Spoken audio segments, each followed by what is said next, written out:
Olá, você que está aí se preparando para o Enem, vamos ter uma conversa séria sobre a sua redação. Primeira coisa, vamos afastar a possibilidade de você tirar um 0 na redação do Enem. O primeiro item que nós vamos conversar hoje é sobre a fuga ao tema. Como o aluno deve evitar a fuga ao tema?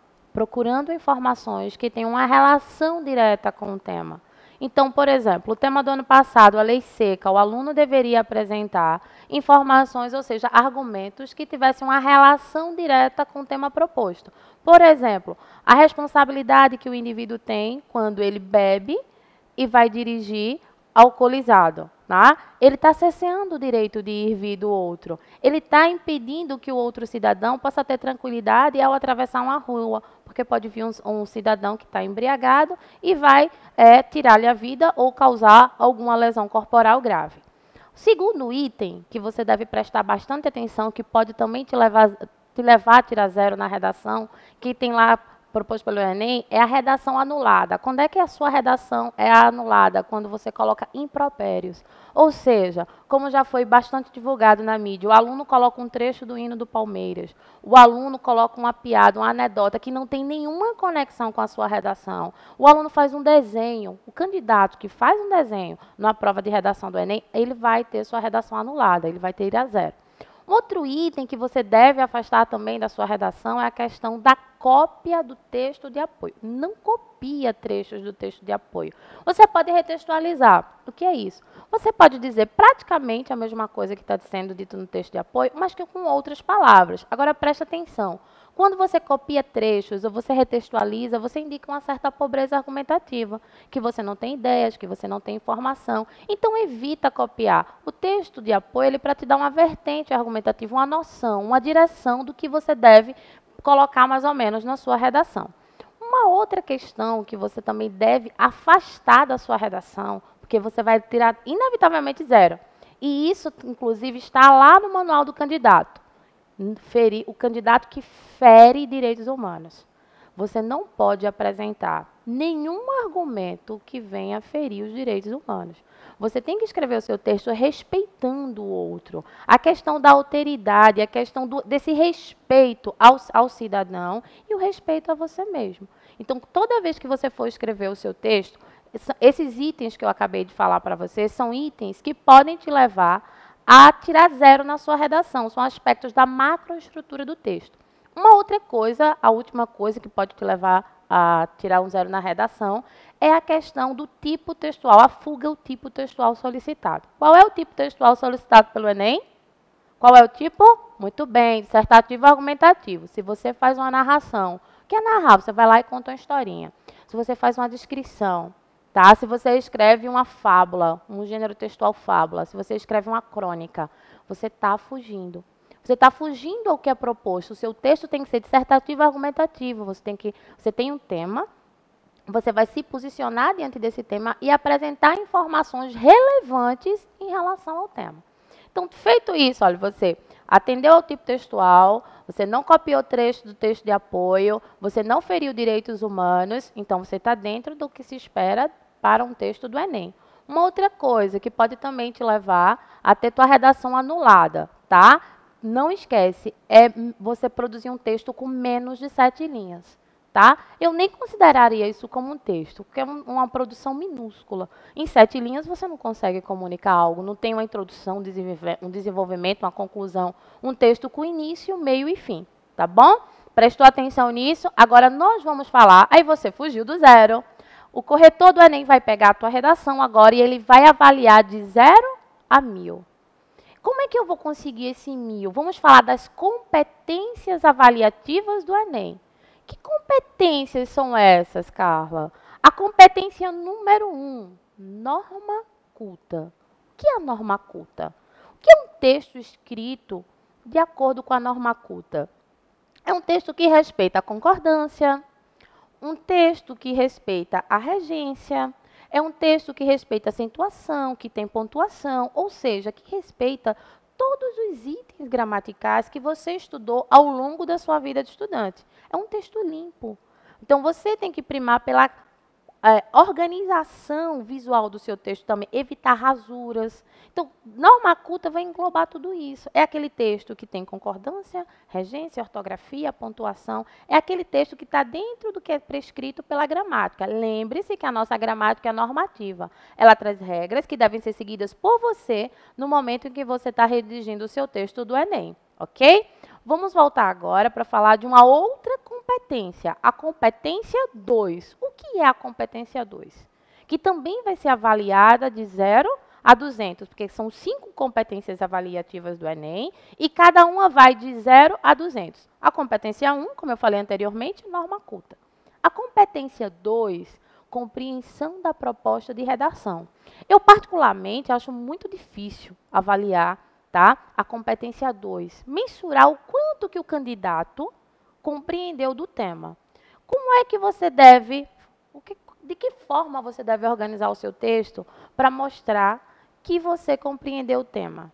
Você deve contemplar todos os aspectos que foram propostos pelo tema, se orientando pelo texto de apoio ou pelos textos de apoio, porque é comum o Enem apresentar mais de um texto de apoio.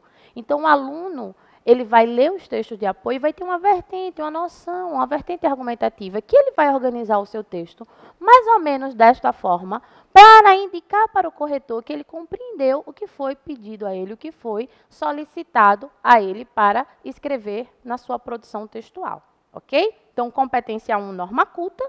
Competência 2, compreensão da proposta de redação, que vai ser avaliado pelo corretor se você compreendeu ou não a proposta, tá?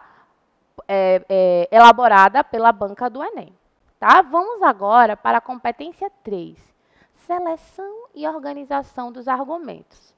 Amigo, é nessa competência que você tem que ter o maior cuidado possível. Selecionar e organizar seus argumentos.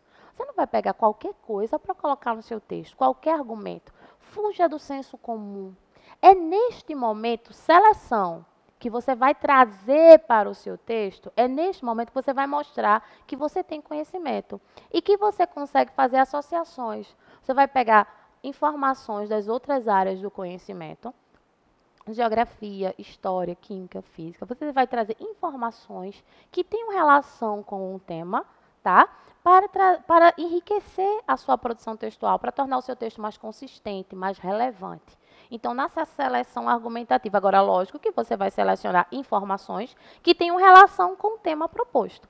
E o que seria essa organização? É a própria hierarquização das ideias, ou da maior para a menorzinha, ou então da menor para a maior. Como assim? Você vai mostrar para o seu leitor que seu texto tem início, meio e fim. A introdução, o que é introduzir? Levar o leitor para dentro. Você vai apresentar o assunto que vai ser discutido. Você vai mostrar para o leitor sobre o que você vai discutir. Você vai falar sobre a lei seca, por exemplo, o tema do ano passado. Então, você traria para o seu leitor, você poderia trazer um trecho de uma música, você poderia citar um desenho animado, você poderia trazer um trecho de um filme, você ia apresentar, dar o panorama geral, apresentar o assunto. Depois, no seu desenvolvimento, você vai agora levando o leitor para dentro do texto e mostrando qual é a sua vertente, qual é o seu posicionamento diante do tema, por intermédio de argumentos. Lembrando que você tem que utilizar conectivos, que são os operadores coesivos, que vão manter o seu texto ligado, que vai manter o seu texto ligado, vai manter o seu texto coeso. Lembre-se que a competência 3 é seleção e organização. Como é que você organiza essas informações dentro do texto? Tá? Como você vai cadenciando as suas ideias. E a sua conclusão, inevitavelmente, tem que ser uma proposta de intervenção. Ou seja, você tem que apresentar possíveis soluções para o tema proposto. Daqui a pouquinho a gente conversa sobre isso, porque é uma competência avaliativa. E a competência 4. O que é essa competência 4? Tá? Você tem a competência 1, norma culta. A competência 2, que é a compreensão da proposta de redação. A competência 3, seleção e organização dos argumentos.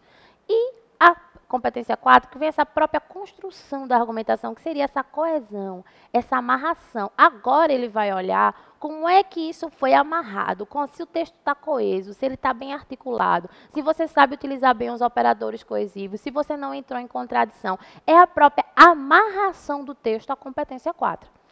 E Por último, para finalizar, nós vamos falar da competência 5. O que é essa competência 5? Proposta de intervenção. É apresentar possíveis soluções para o problema proposto pelo tema. Presta atenção que você não deve apresentar soluções para algo que você não discutiu ao longo do texto. A solução não é para o tema geral. A solução é para o que você discutiu. O tema é bem amplo, lei seca. Qual é o recorte temático que você vai dar? Sobre que perspectiva? Que a lei seca trouxe mais segurança para o cidadão? Que a lei seca trouxe mais ônus para o cidadão, uma vez que limitou o direito dele de ir e vir, e ele agora tem que, não tem mais liberdade para beber e dirigir. Qual é a sua vertente? Eu não sei qual é a sua vertente argumentativa. Eu não sei. Que linha argumentativa você adotou no texto? Então, diante da sua linha argumentativa, diante do que você discutiu, diante do que você apontou como problema, agora você vai trazer soluções para isso. Por quê? A proposta de intervenção ela não pode ser desconexa. Você não pode escrever de uma forma, o seu texto não pode, a sua conclusão não pode estar desconectada do restante do texto. Tá? Então, a proposta de intervenção tem que ter cuidado. Às vezes o aluno diz, por que eu não tirei 200 nessa competência? Eu coloquei uma proposta de intervenção maravilhosa. Ela pode até ser maravilhosa, mas para o tema geral, mas para o recorte temático, para a linha argumentativa que você adotou no seu texto, ela não foi interessante. Tá? Então, preste atenção nessas 5 competências. Escreva com tranquilidade. Produza, veja, nós estamos iniciando o ano de 2014. Você tem o ano inteiro para você produzir os seus textos. Escrever é um hábito, assim como falar. E você precisa exercitar. Se você não exercitar, se você não escreve, se você escreve um texto uma vez na vida, lógico que você vai apresentar insegurança. Se é uma atividade corriqueira que você faz e refaz o seu texto, corrige o que não está bom, você vai produzir o seu texto do Enem 2014 com bastante segurança. Espero ter te ajudado. Tchau, tchau. Até a próxima. Nos encontramos, tá, ao longo do ano com mais algumas dicas para que você tenha êxito na sua produção textual do Enem.